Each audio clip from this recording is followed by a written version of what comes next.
2-3 conditional statements. Kind of like our third type we looked at.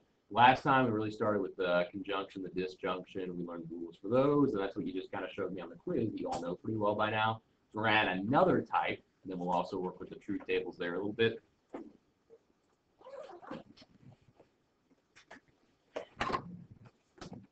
So a conditional statement, everything that we deal with today is going to be of this type. The statement that can be written in if-then form. Statement that can be written in if-then.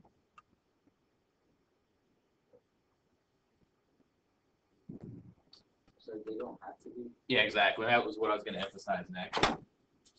Can be, like Jeff just mentioned, they don't have to be. It just means that there's the potential to go ahead and write them in that form. So just because it's not already in if-then form doesn't mean it's not a conditional statement. As long as you can write it so that it is, it counts. And we'll look at how to do that a little bit. So some of them will already be in that form, some of them will have to do that first. So just some ways that you can see these written. I remember last time we talked about the lowercase p, lowercase q. Those are letters that we use pretty commonly to represent statements. Not the only letters you're restricted to, but they work, and we see them a lot. If p, comma, then q. So if this will happen, then this will. Exactly. That's exactly what it's saying. If this is going on, then this is going to happen. It's kind of like you think about science. When you write a hypothesis, you always set them up in that form. You always wrote if-then sentences. Same idea here. Another way you may see them, you could write it as P implies Q. Same idea, just a different form of it being written. P implies Q. And then another way, the way that we'll symbolize it a lot, is just with an arrow pointing to the right. So you can still read that as if P, then Q. That's typically the symbol that you're going to see for conditional.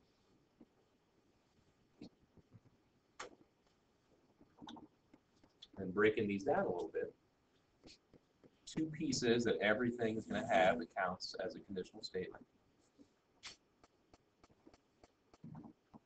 Hypothesis is the part immediately following if. So in all the cases up above, those are statement P.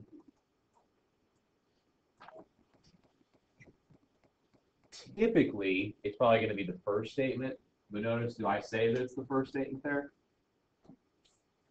Because sometimes the order might be reversed, so don't make the assumption that it's always going to be first. It often will be.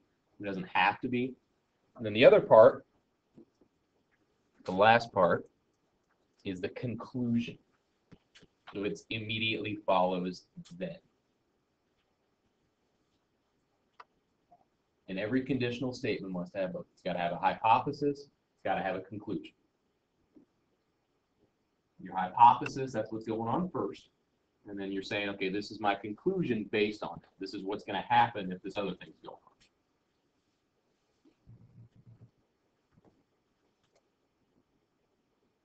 And the first type of thing that I'm going to work with you on and expect you to be able to do is just if we're given an if-then statement, breaking that down into its hypothesis and conclusion. So try that out. Example 1. Directions. Find the hypothesis and conclusion.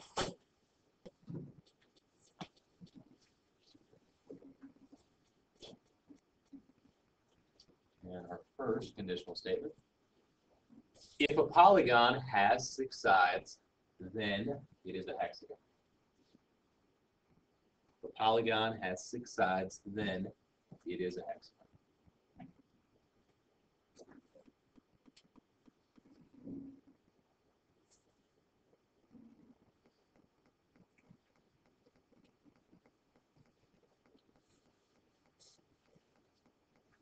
So what statement that you see up there would be the hypothesis?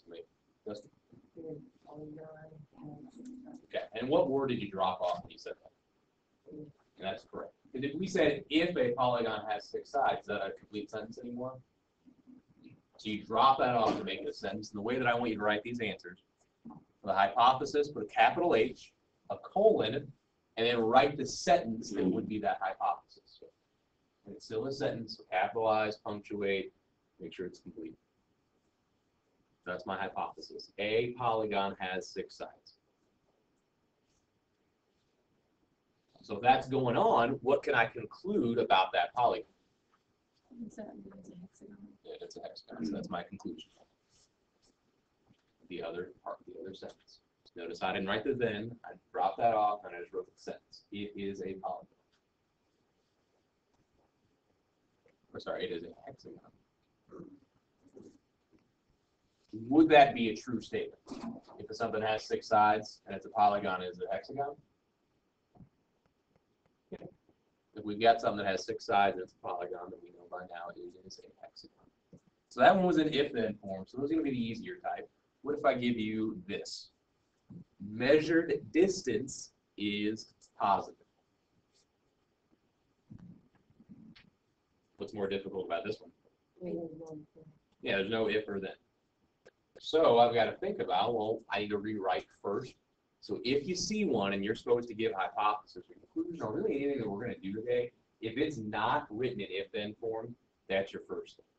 So what I want us to think about together for a little while is, how can I do that? And often you're going to have to change the sentence a lot and think about what you're talking about. Measured distance is positive. What kind of thing is distance? Like if you write down your answer to a distance formula problem, what is your answer? It's a, I'll make it too complicated. What are you done with? When you're done with distance formula, what do you get for your answer? A unit, so even less specific than that. What goes in front of the unit? A number. And that's just something we got to think about. What are we talking about? Here we're actually talking about a polygon, but here I'm talking about numbers. So I could say, and then that, sorry, go and write that down. Should I do that a second ago? Sometimes you may have to think about rewriting the statement in if-then form, just like we're already working on. And that's going to be, if it's not written in if-then form, you're going to want to do that. It's going to be very difficult to do most of the things that we're going to do today if it's not in if-then form. And often you're just going to have to think about what is your noun. In this case, we just kind of came up with distance. That's always going to be a numerical thing. So I could say, if a number is measured distance, then the number is positive. So I had to create the noun for that sentence to make it work. If a number is measured distance, then the number is positive.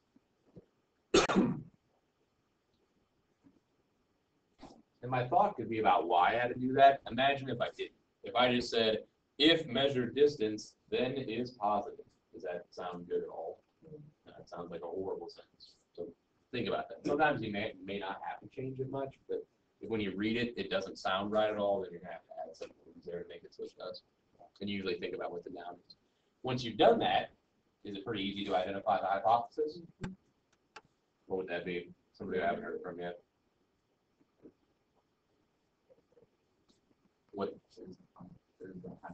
What is the hypothesis? So what statement would be my hypothesis? Kind of like I did up here. Is measured distance. Okay, so drop off the if. So a number is measured distance. Because our definition for hypothesis said the part following if. So don't write if when you write the hypothesis, it's whatever's after.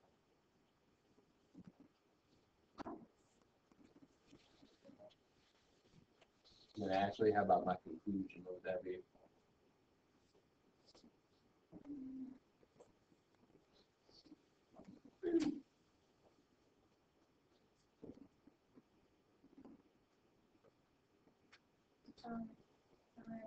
Okay, conclusion comes after which word then? Somebody else brought conclusion comes after which word? So what's after the then?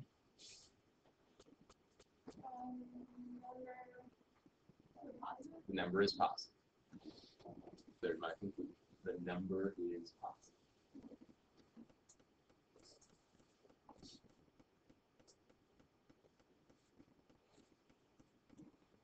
Is that a true statement? If a number is distance, is it going to be a positive number? Is there such a thing as negative distance? So So that is a true statement, because if you got a number and its distance, it's going to be a positive. Is there such thing as a negative? No, that's not something that we deal with at all. Whenever we deal with distance, it doesn't matter which direction you're going in, it's always a positive value. That's why, like, if we do distance, like, one-dimensionally, we always take the absolute value at the end to make it positive. Or if we're taking the square root, when the real number system, we can't take the square root of a negative, so that also forces it to be a positive. So either way, it's going to be positive. That thing with, like, velocity and things like that can definitely be negative at that distance. Backtracking, we're going to reiterate some of the points that we brought up already this chapter. To show something is true, you must prove it for all cases. And that's an idea. I think this will be third lesson so far this chapter. I might write something similar to that. You got to show that it's true for all cases. Can examples prove that something is true? We can show it, but can it prove it? No. And this kind of sums that up again. How many examples would I have to show that it works in all cases?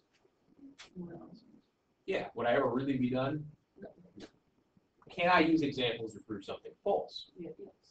You know what we did to do that? What kind of thing showed something was false?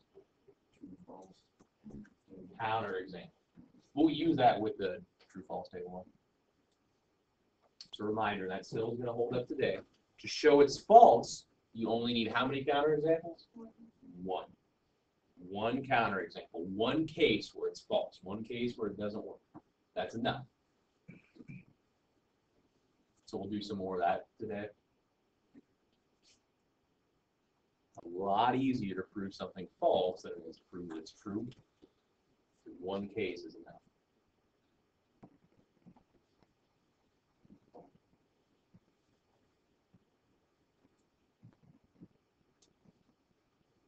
Now here is going to be a piece that's probably going to be a little confusing to begin with, and I'll try to explain it a couple of different ways, but the first part isn't too bad.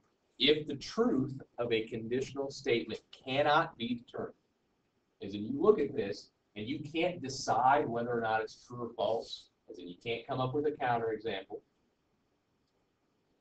well, there's just not enough to go off of at all, it is considered true by default.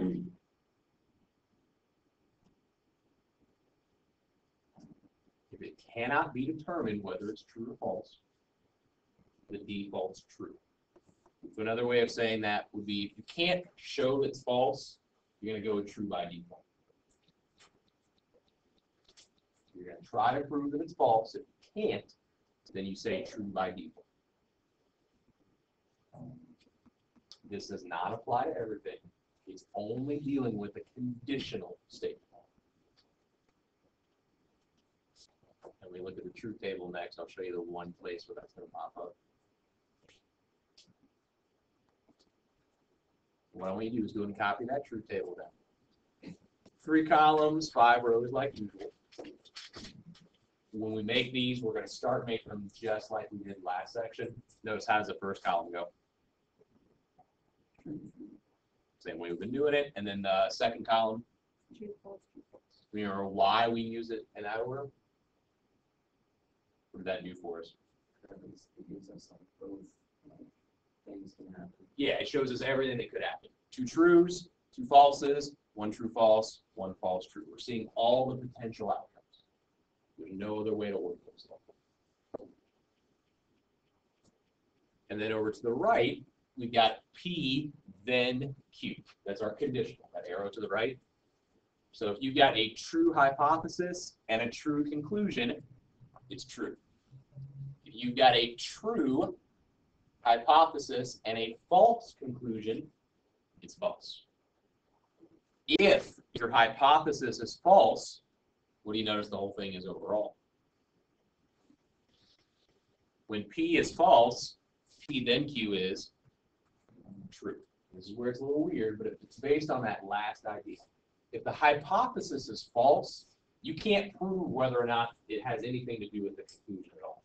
So that's where those last 2 would be true by default. And the place where I think it probably looks the weirdest is, look at our last row. False, false means true. And that's a case of true by default. A false hypothesis means you're going to say true overall if it's a conditional statement. And then this last sentence is kind of another way to word what's going on here. The conditional statement is only false in one case, as in right here. The only place where you had that as false is if you have the hypothesis is true, but the conclusion is false. That's another way to think about it. The only time that a conditional is going to be false is if the hypothesis was true, but the conclusion was false. That's it. When you fill these out, you'll have 3 truths, 1 false.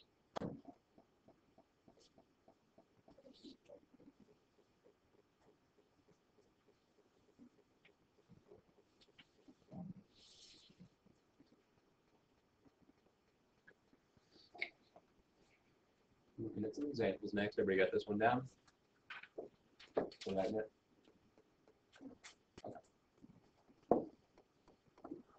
So examples, we're going to figure out whether or not some things here are true or false. So determine if the statement is true or false, and then we're going to explain our reasoning. If it's true, we'll just explain a little bit. If it's false, what are we going to give? What do we always give if it's false? A counterexample. So if it's false, your explanation had best be a counterexample. So we know how to do that by now. If it's true, kind of tell me what your thoughts are. It's my first statement. If the last month was February, then this month is March. If the last month was February, then this month is March.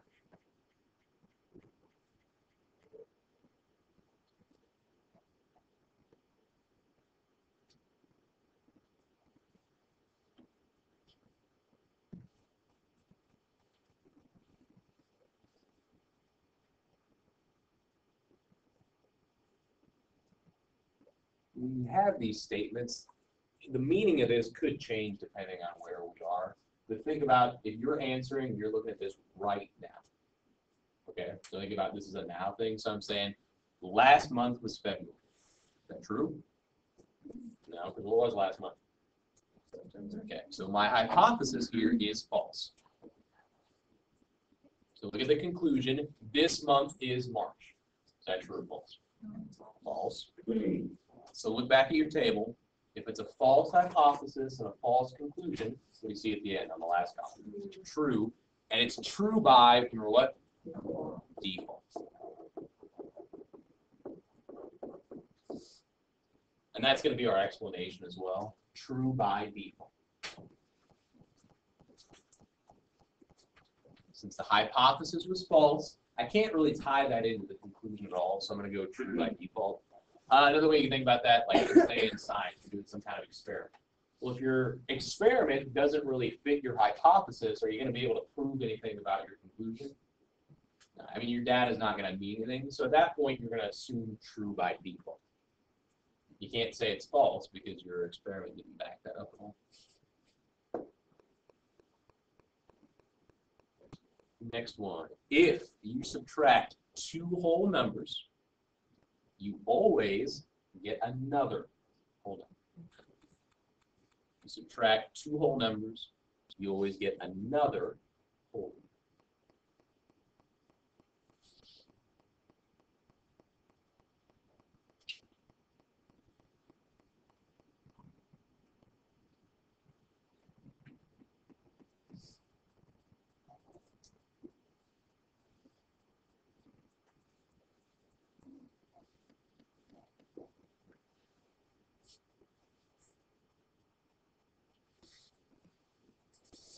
Just a reminder real quick, what whole numbers look like.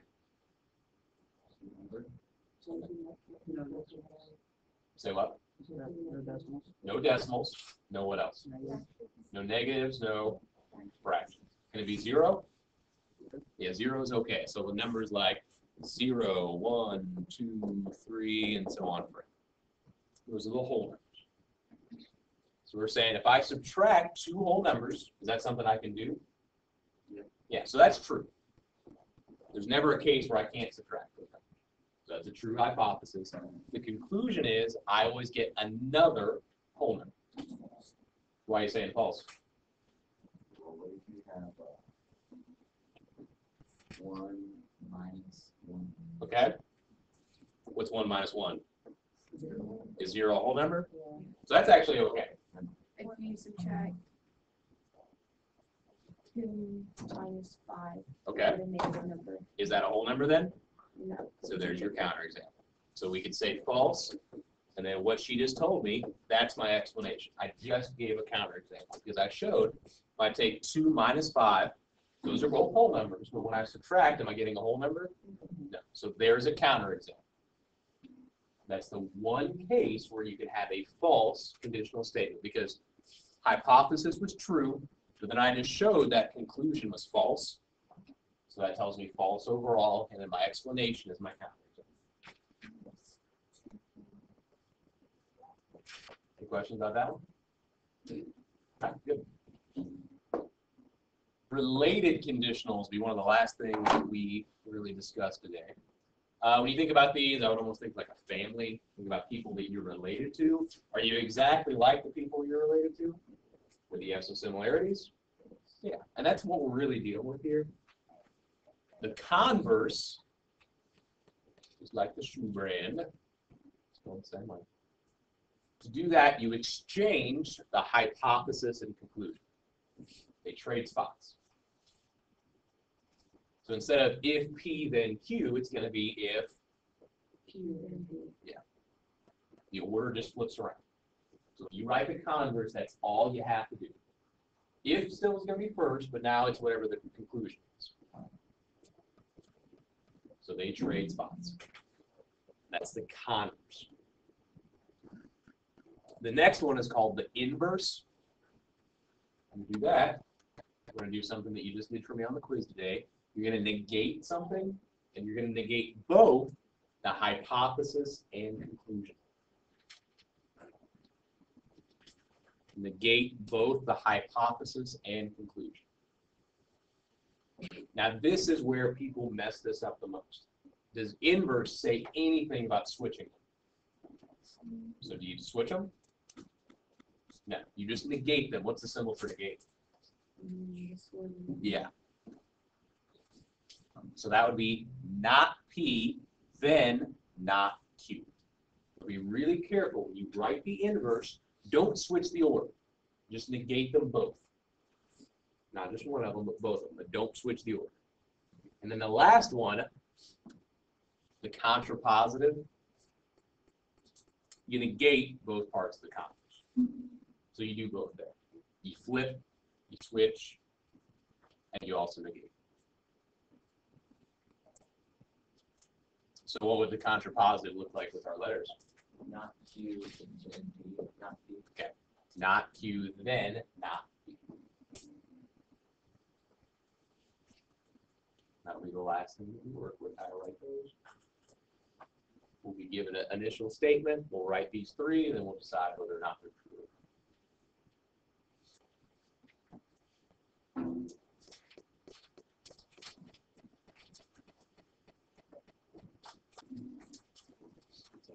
Converse, inverse, contrapositive. Make sure you know the difference between those, because on the quiz on Wednesday, that'll be something that I'll ask you to do, and we'll practice that something.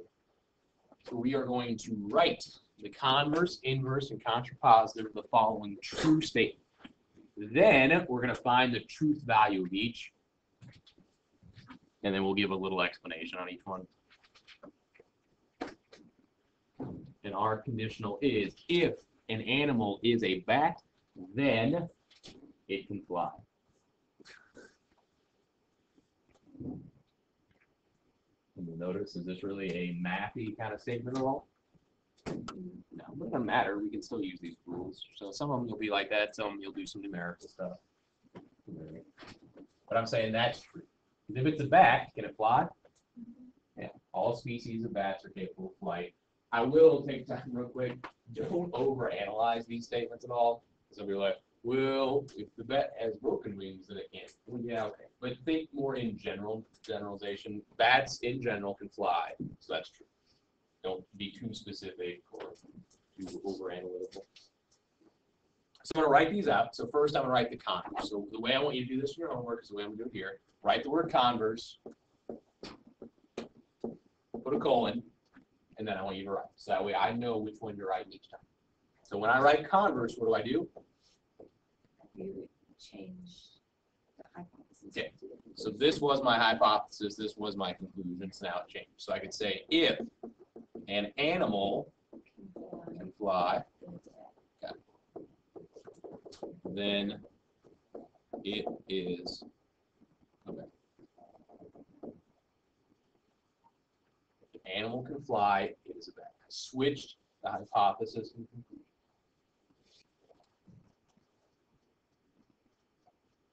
So now think true or false. True. What are you saying false, Joe? You're going to say false. What do you got to give me? You got a counterexample for me?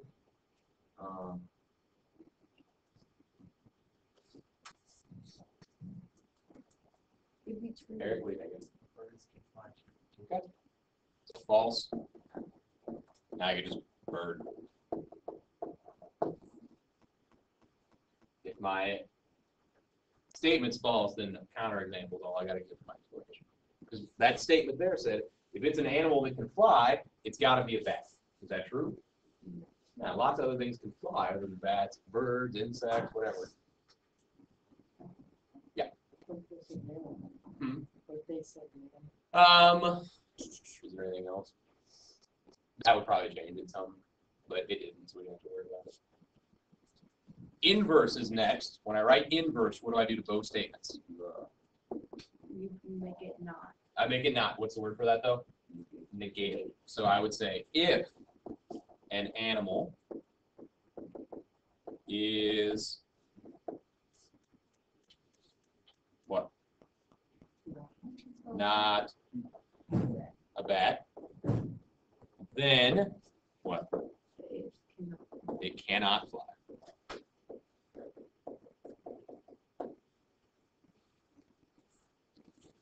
So what do you think there? True or false? Looking at my counterexample. Bird again. Or anything else. Because what this said, if it's not a bat, then it can't fly. It's again, it's making the statement basically only bats can fly. That's false. And the last one, what do we call it? Contrapositive. What do you do when you write the contrapositive? Flip back of the converse. So we flip and we negate. So I would say if an animal cannot fly, then what?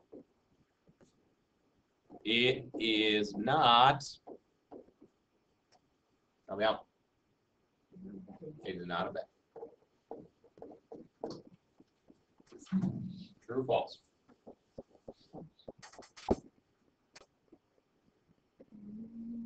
Read it again. I'm saying if it can't fly, is it a bat? It's true. It's true.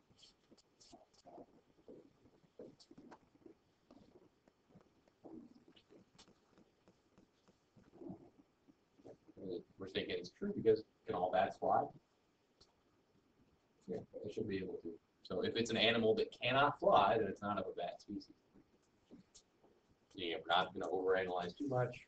What if its wings are broken? No. Just think in general as a species. No. Now, if we look at this, the original statement was true. Which else was true?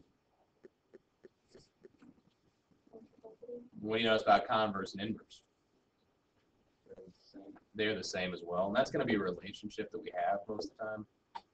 Logically equivalent. Those are statements with the same truth values. And the way it'll always work out for conditional statements, the following are going to be logically equivalent, no matter what. the original conditional and the contrapositive, they're going to have the same truth value. So in our case, they both were true. It doesn't mean they both have to be true. It just means they both have to be the same. So if your original is false, the contrapositive is going to be false. They're always logically equivalent. And then the converse and inverse, they're also going to be always the same. Like in our case, they were both false. But I do want to make it clear, this is not saying that these pairs have to be different.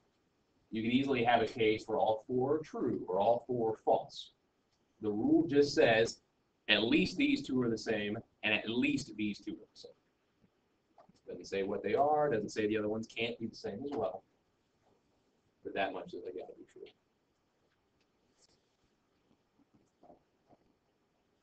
And that'll be it for what I actually want you to write down. The end part of this notes we're just going to talk about a little bit. Show you some places where this stuff actually gets used.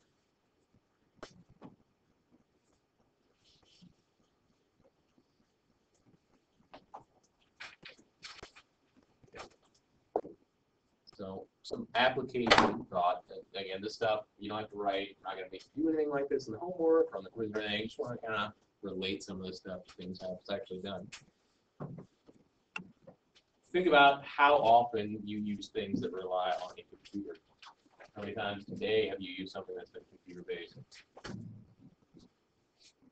Even if it's not an actual computer, can you microwave anything? It uses a little processor that has a computer. Your refrigerators, a lot of those probably have things like that built into it. If you drove, depending on where you were, if you got gas or anything like that, gas station pumps tend to use computers. Anytime that you do anything on the computer, as simple as just clicking something, the computer is going to process one or more conditional statements, because that's how computer programs are written, is as a lot of if-then statements. The computer is not capable of thinking at all. It can't do what we do as far as looking at things and then making a decision. All it can do is either pass current or not pass current. And that's the way the computer decides true or false. But it decides that based on the program that somebody else has already put in there.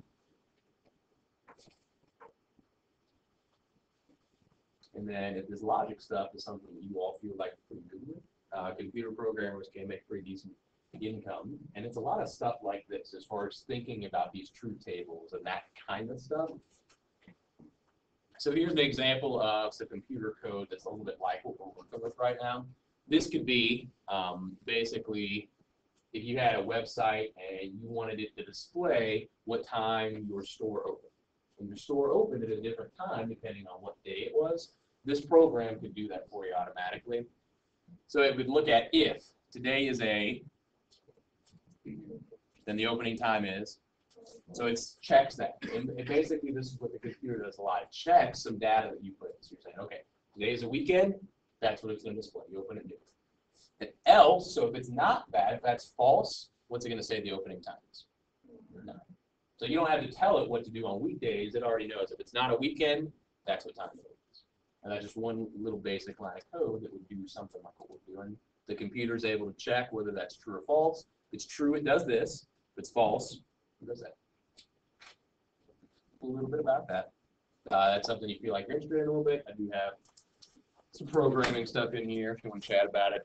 I did have 1 semester of programming, and I do a little bit of it. And then your assignment today is page 109, 1 through 49 odds. Okay.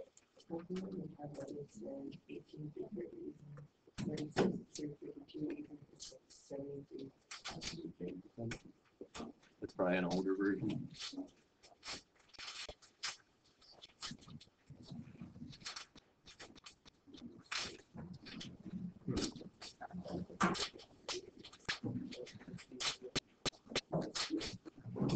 But then as far as the physics, so it's a combination of that. But I mean, look at like the video game developers, like you split up, like you have an art department that does that stuff, but then you have like the other half that's doing the actual coding. It doesn't work together well.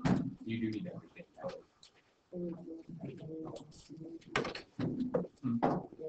Yeah, we'll do some of them together. So. Give me a second to shut this off.